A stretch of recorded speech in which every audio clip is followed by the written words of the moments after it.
It's that time of year again, everyone, when we are deep in marathon training and our marathon races are just around the corner. For myself, I've got another 8 and a bit weeks, but I know for some of you guys, it's going to be only 3 or 4 weeks away. And today I wanted to go through 5 mistakes that I made in my first marathon that I want to share with you, and hopefully you will avoid them with your upcoming marathons. So without further ado, let's jump in. Okay guys, so the first mistake that I made was pacing, the dreaded P word. Pacing, you hear it all the time.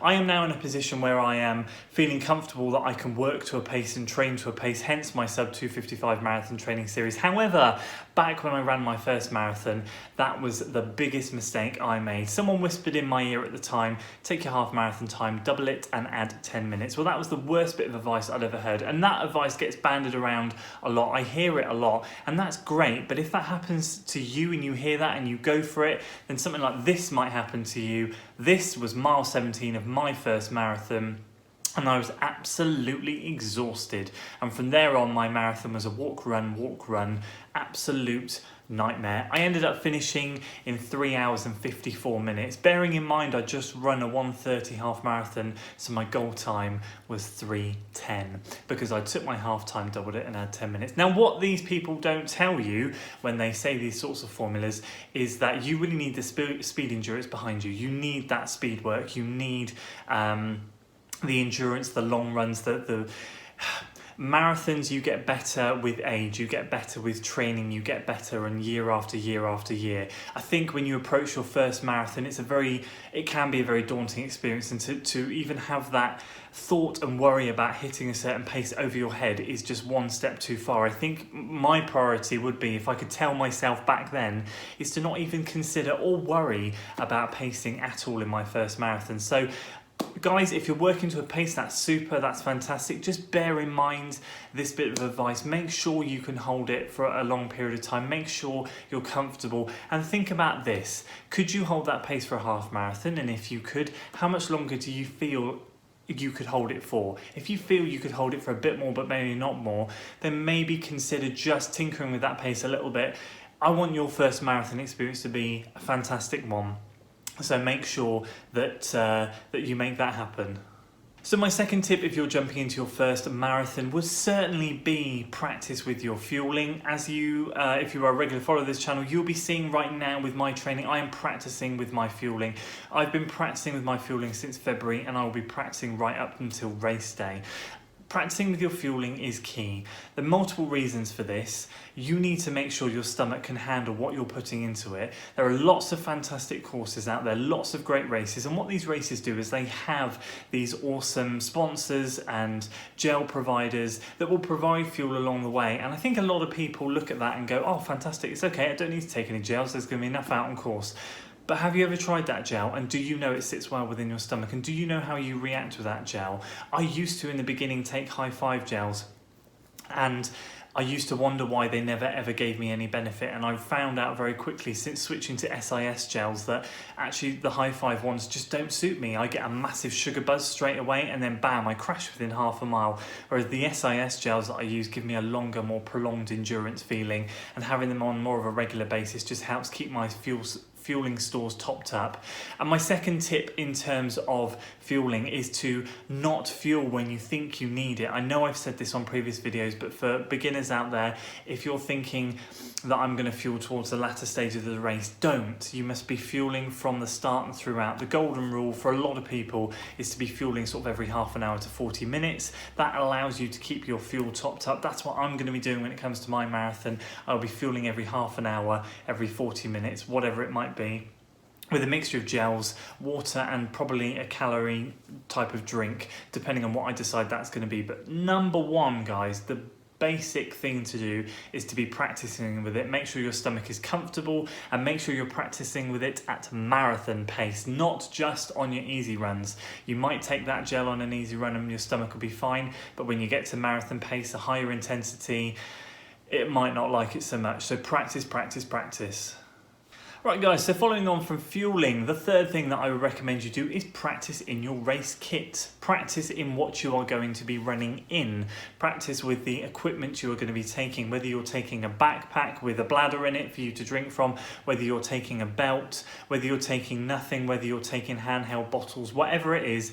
practice, practice, practice. I cannot say it enough. It's so important. Again, I just didn't practice with what I was taking on the day. I remember rocking up to my marathon, having this belt stashed with like 6 or 7 gels. So I think I took 7 as a precaution, and I had this massive bulge on the front of my stomach area, which was bouncing up and down. It was driving me mad, and I just remember thinking, like 1-2 miles into it, oh my goodness, this is going to drive me mad. And because I hadn't practiced with it, all I'd been doing in the past in my training runs was stuffing a couple of gels in my pockets, and that was it. I hadn't been practicing like with taking the full weight, with taking the full kit and everything like that. So I think kit is really important, not only with belts and equipment, but also clothes. Now, obviously, I'm not going to be practicing with my singlet race vest until race day. However, I'll be training with my exact shorts that I'll be running on, so I know, like, I can put some gels in my pockets and stuff like that, my socks and my shoes. I know what shoes I'm going to be wearing at this stage right now, 8 weeks out. I know what I'm going to be wearing.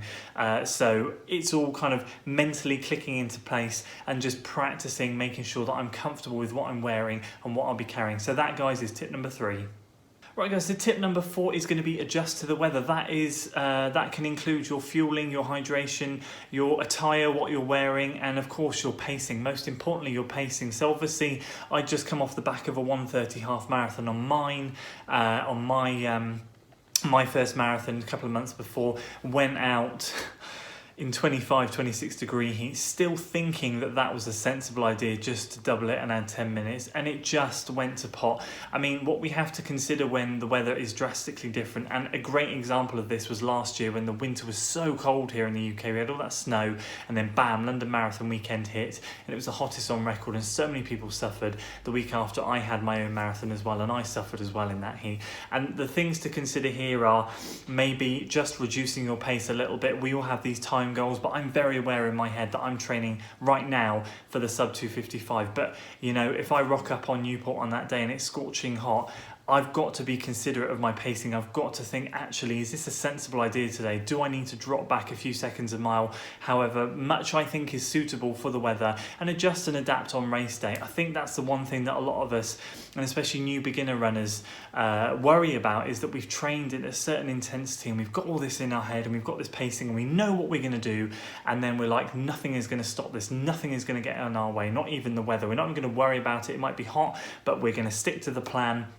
And there's a resistance to adaptation there. And I think from that perspective, weather can play a massive part. It's an uncontrollable factor in our race day that we can't do anything about. And it's really important to take into consideration, do I need to take more fluids on board? If I've been drinking every 3 or 4 miles in my training, do I need to drink every sort of 3 miles, just sips here and there to thirst?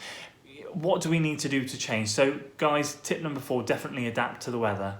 And the 5th and final tip that I want to give you guys, and really it should tie in with fueling, but I wanted to keep it as a separate topic, is hydration. As I mentioned in the last thing, you want to be adjusting that based on the weather. Well, hydration is obviously key during a marathon. Now, I wanted to separate this off from fueling because I do feel that keeping hydrated should be considered a separate element to fueling. Obviously, it's all part of the fueling package for your body, but I think what a lot of people neglect, including me, guilty as charged, especially on my first marathon, is to drink. I mean, I took with me my gels and some, and that was it, and I was just drinking little bits and pieces of water here and there, and it just was not enough. You have to understand that your body requires a certain amount of calories and sort of fluid replacement per hour, and you just have to be aware of what that is and roughly what you should be working to. Now, I have also overdrank in a marathon. I did that in my OMM marathon last year, and I can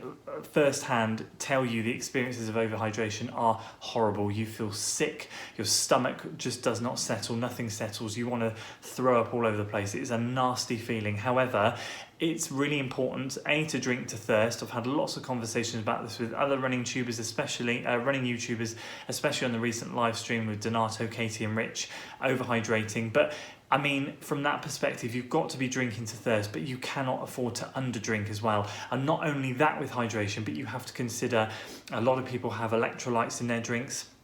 A lot of people carry belts with electrolyte fluid in them, whether that has calories in or not. Either way, it doesn't matter, just some form of electrolytes to keep those topped up. If you sweat a lot like me and it is a hot and sunny day, your salt will need to be replaced, and that will be sort of included in the electrolytes, but people also take separate salt tabs. There are so many things to consider. And I don't want you to be going away from this thinking, oh my gosh, I hadn't even thought about all these things. But I think it's really important to be aware of what can happen to your body in the latter stages of a marathon. And hydration is just as important as worrying about getting the calories in as it is to keep your electrolyte levels and salt levels topped up so that you don't get cramp, because cramp at the end of a marathon is the worst feeling in the world. So guys, just have a think about hydration, and that is my 5th tip. So that is it from me today. I hope you've enjoyed these top 5 tips. From my perspective, I just want to share what I've been through and try and help you avoid the same pitfalls that I have. We all as runners go through certain things and want to share them. For me, marathon running has had its ups and had its downs for sure. But yeah, I hope you've enjoyed this video, guys. If you have, of course, please do give it a like, share it with your friends, and do consider subscribing to the channel for weekly running content, and I will see you next time. Until then.